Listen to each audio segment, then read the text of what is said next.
നമസ്കാരം, ഏവർക്കും സൂപ്പർ കിച്ചണിലേക്ക് സ്വാഗതം. ഞാനിന്ന് അരി വറുത്തിട്ട ഒരു സുലൈമാനിയാണ് കാണിക്കുന്നത്. അതുപോലെ തന്നെ അരിയുണ്ടയും കാണിക്കുന്നുണ്ട്. അതുകൊണ്ട് എല്ലാവരും ലാസ്റ്റ് വരെ ഇത് കാണണം, സ്കിപ്പ് ചെയ്യാതെ. അപ്പൊ ഞാൻ 2 ഗ്ലാസ് അരി പുഴുക്കലരി എടുത്ത്, നാടനരിയാണ് ഞാൻ എടുത്തത്. അല്ലാത്ത പുഴുക്കലരി ആയാലും മതി. നാടനരി ആയിരിക്കുമ്പോൾ ഇച്ചിരി കൂടുതൽ ടേസ്റ്റ് കിട്ടും. അപ്പൊ അത് നന്നായിട്ട് കഴുകി ഇതിന്റെ വെള്ളമെല്ലാം മാറാൻ ഞാൻ എടുത്ത് വെച്ചേ. 2 മണിക്കൂറോളം ഞാനിത് വെള്ളം മാറാനായിട്ട്, ഇതിന്റെ വെള്ളമൊക്കെ മാറി നല്ല ഉണങ്ങി വരാനായിട്ട് ഞാൻ വെച്ചിരുന്നു.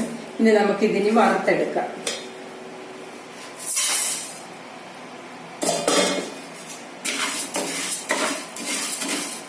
പണ്ട് മഴ പിടിക്കുമ്പോഴത്തേക്ക് അമ്മയൊക്കെ ഇങ്ങനെ ചെയ്ത് തന്നിട്ടുണ്ട്. ഇപ്പൊ ആരും അത്ര ഇതൊന്നും ചെയ്യാറില്ല. 4 മണിയാകുമ്പോ 4 മണിക്ക് കടിച്ചായിട്ട് നല്ല ടേസ്റ്റ് ആയത്. ഇപ്പൊ ആരും അത്രയും ശ്രദ്ധിക്കുന്നില്ല ഇതിനെ പറ്റി. കടിച്ചായ്ക്കകത്ത് കുറച്ച് മധുരം കൂടുതലിട്ട് റെഡിയാക്കി നല്ല ടേസ്റ്റ് ആയിരിക്കും. നല്ല ടേസ്റ്റ് ആയത്. അപ്പൊ നമുക്കിത് നന്നായിട്ട് മൂപ്പിച്ചെടുക്കണം. ഇപ്പൊ ഇതിന്റെ ഈ വെള്ളമയം ചെറുതായിട്ടുണ്ട്. ഒന്ന് തോർന്ന് വരുമ്പോഴത്തേക്ക് നമുക്ക് ഇതിലോട്ട് ഇച്ചിരി നെയ്യ്, 1 സ്പൂൺ നെയ്യ് ഇട്ട് കൊടുക്കുക. അപ്പൊ നന്നായിട്ട് ഇത് പൊള്ളി നല്ല ഇതിൽ വരും. വറുത്തെടുക്കുമ്പോൾ നല്ല മൊരിഞ്ഞ് നന്നായിട്ട് വരും. ഇച്ചിരി ഓയിലോ എന്തെങ്കിലും ഒരു ശകലം ഒഴിച്ചു കൊടുത്താൽ മതി. ഒഴിച്ചില്ലേലും മൊരിയും. നല്ല ഒഴിപ്പിച്ചാൽ നല്ല ഇതായിട്ട് ക്രിസ്പി ആയിട്ട് കിട്ടും. അരിയുടെ വെള്ളമയമൊക്കെ മാറി കുറച്ച് ചൂടായി വന്നിട്ടുണ്ട് അരി. അപ്പൊ നമുക്കൊരു ശകലം നെയ്യ് ഇതിലോട്ട് ഒഴിച്ചു കൊടുക്കാം. ശകലം നെയ്യോ ഓയിലോ എന്തെങ്കിലും സ്വല്പം ഒഴിച്ചാൽ മതി. നന്നായിട്ട് ക്രിസ്പി ആയിട്ട് വരും. അതിനു വേണ്ടിയാണ് ഒഴിച്ചത്. ഒഴിച്ചില്ലെങ്കിലും കുഴപ്പമില്ല, എന്നാലും അത് ഒഴിച്ചാൽ ഒന്നോടെ നല്ല രീതിയിൽ വരും. അതിനു വേണ്ടിയാണ് ഒഴിച്ചത്.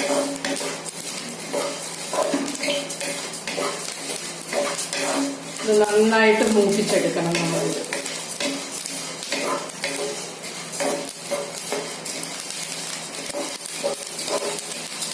ഇത് മൂത്ത് വരട്ടപ്പോഴത്തേക്ക് നമുക്ക് സുലൈമാനിക്ക് വേണ്ടി ഇച്ചിരി വെള്ളം അപ്പുറത്ത് അടുപ്പിലോട്ട് വെച്ച് തിളപ്പിക്കാം.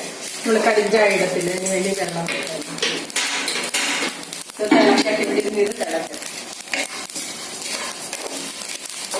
അരി പൊട്ടി തുടങ്ങിയിട്ടുണ്ട്.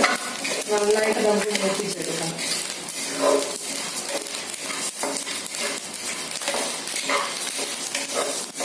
ഏകദേശം മൂപ്പായി വരുന്നുണ്ട്. കുറച്ചുകൂടെ മൂക്കണം. പക്ഷെ ഇത് കണ്ട നല്ല പടപടാന്ന് പൊട്ടുന്ന സൗണ്ട് കേട്ട. ഇതിങ്ങനെ പൊട്ടും. അരി നന്നായിട്ട് മുരിയുവാണ്.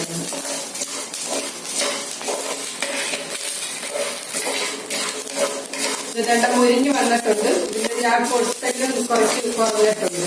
ഇത് മുരിയുമ്പോ നല്ല ഗോൾഡൻ കളറിൽ വരും. ഈ കളറാകുമ്പോ ഇത് ഇറക്കണം കേട്ടോ. ഇതിനി ഓഫ് ചെയ്യാം.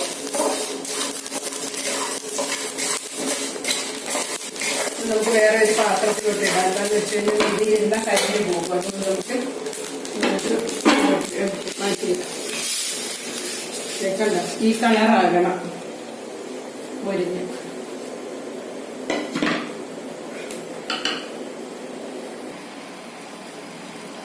വെള്ളം തിളച്ചിട്ടുണ്ട്. നമുക്ക് വേണ്ട 2 ഏലക്ക എടുത്ത് ഇതിലോട്ട് പൊട്ടിച്ചിടാം.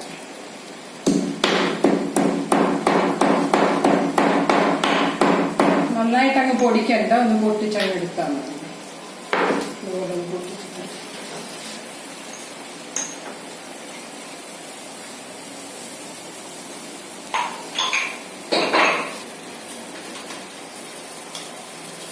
ഇതെല്ലാം നന്നായിട്ട് തിളച്ച് വന്നിട്ടുണ്ട്. നമുക്ക് ഇതിലോട്ട് തേയില ഇടാം. ഒരു 1 സ്പൂൺ തേയിലയാണ് ഞാൻ ഇടുന്നത്. തേയില ഇട്ട് കഴിഞ്ഞാൽ നമുക്ക് ഒരുപാട് തിളപ്പിക്കണ്ട. ഒന്ന് തിളച്ചാൽ ഉടനെ നമുക്ക് ഓഫ് ചെയ്യാം. ഞാൻ ഓഫ് ചെയ്യാം. എന്നിട്ട് പഞ്ചസാര ഇട്ട് കൊടുക്കാം. എന്റെ 4 സ്പൂൺ പഞ്ചസാര എടുത്ത് വെച്ചിട്ടുണ്ട്.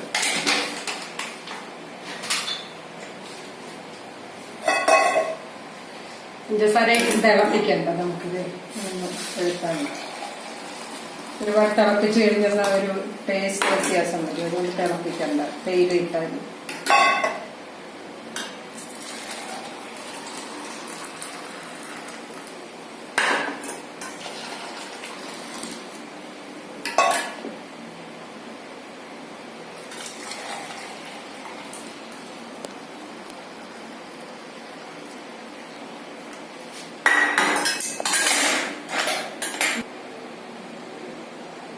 നമുക്ക് ഈ സുലൈമാനി ഗ്ലാസ്സിലോട്ട് ഒഴിക്കാം. 3/4 ഗ്ലാസ് വെച്ച് ഒഴിച്ചാൽ മതി. എന്താ വെച്ചാൽ നമുക്ക് ഇതിൽ അരി ഇടണ്ടേ, അതുകൊണ്ട്.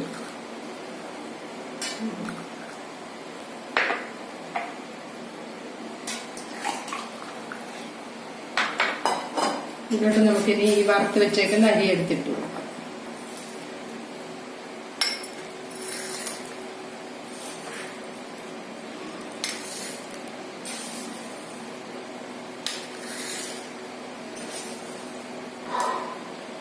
നല്ല ടേസ്റ്റ് ആയിട്ട് കഴിക്കാനായിട്ട്. ഈ നമ്മളെപ്പോഴും സുലൈമാനി ഇടുമ്പോഴത്തേക്ക് ഈ അരി ഇടുവാണെന്നൊരു കുറച്ച് മധുരം കൂടുതൽ ഇടണം, എന്നാലേ ടേസ്റ്റ് വരത്തുള്ളൂ. കുറഞ്ഞ മധുരമാണെങ്കിൽ ടേസ്റ്റ് അത്രയും കാണത്തില്ല. ഇത് വേണ്ട, ഇതുപോലെ നമുക്ക് എല്ലാ ഗ്ലാസ്സിലും ഇടാം.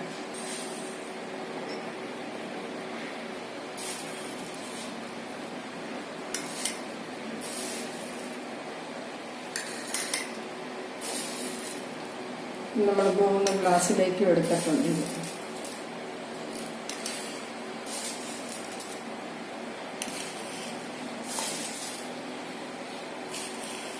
നല്ല ടേസ്റ്റാ സംഭവം. നമുക്ക് ബാക്കിയുള്ള അരിക്ക് നമുക്ക് ഉണ്ട ഉണ്ടാക്കാം. അരിയുണ്ട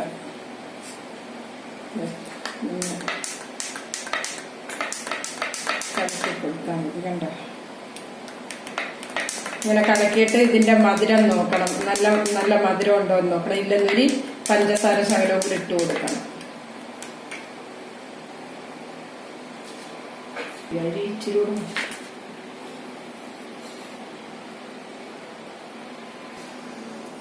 നമ്മുടെ അരി വറുത്തത് റെഡി ആയിട്ടുണ്ട്. ഇത് ഇങ്ങനെ അരി വറുത്ത് സുലൈമാനിക്കകത്തിട്ട് കുടിക്കാൻ നല്ല ടേസ്റ്റായി. മഴ സമയത്തൊക്കെ ഇത് അടിപൊളിയായി ഇത് കഴിക്കാനായിട്ട്. ഇത് എല്ലാവരും ഒന്ന് ശരിയാക്കി നോക്കണം. നമുക്കിനി ഈ ബാക്കിയുള്ള ഈ അരിക്ക് അരിയുണ്ട ഉണ്ടാക്കുന്നത് ഞാൻ കാണിക്കാം. ഇനി നമുക്കിത് മിക്സിയിലിട്ടൊന്ന് പൊടിച്ചെടുക്കണം. ഈ വറുത്തരി നമുക്ക് ഈ ജാറിലോട്ട് ഇട്ടൊന്ന് പൊടിച്ചെടുക്കാം.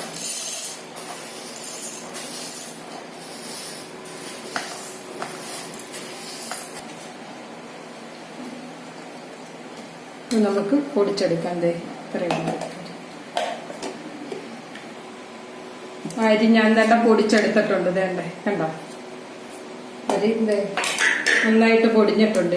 ഇതിലോട്ട് നമുക്ക് കുറച്ച് തേങ്ങയും ശർക്കരയും ഇട്ട് കൊടുക്കാം.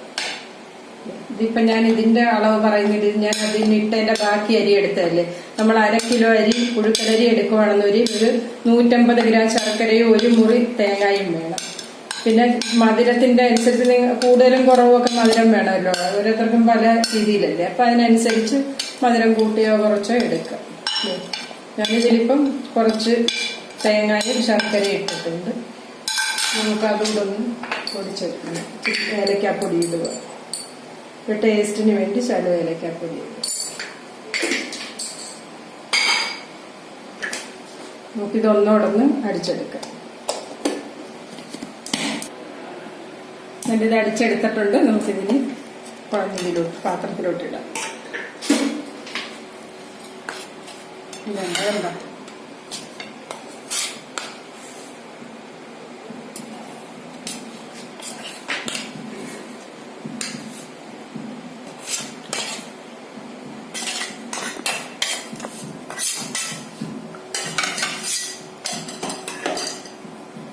ഇതുപോലെ ഇങ്ങനെ പിടിച്ച് നോക്കണം. അപ്പം പിടിക്കാൻ കറക്റ്റ് ആയെന്നില്ല, അതിന്റെ ചേരുവെല്ലാം കറക്റ്റ്. അത് ഓർത്തോണം. നമുക്ക് നന്നായിട്ട് പിടിച്ചെടുക്കാം. നന്നായിട്ട് ലഡു പോലെ വേണ്ട ഇങ്ങനെ പിടിച്ചെടുക്കാം.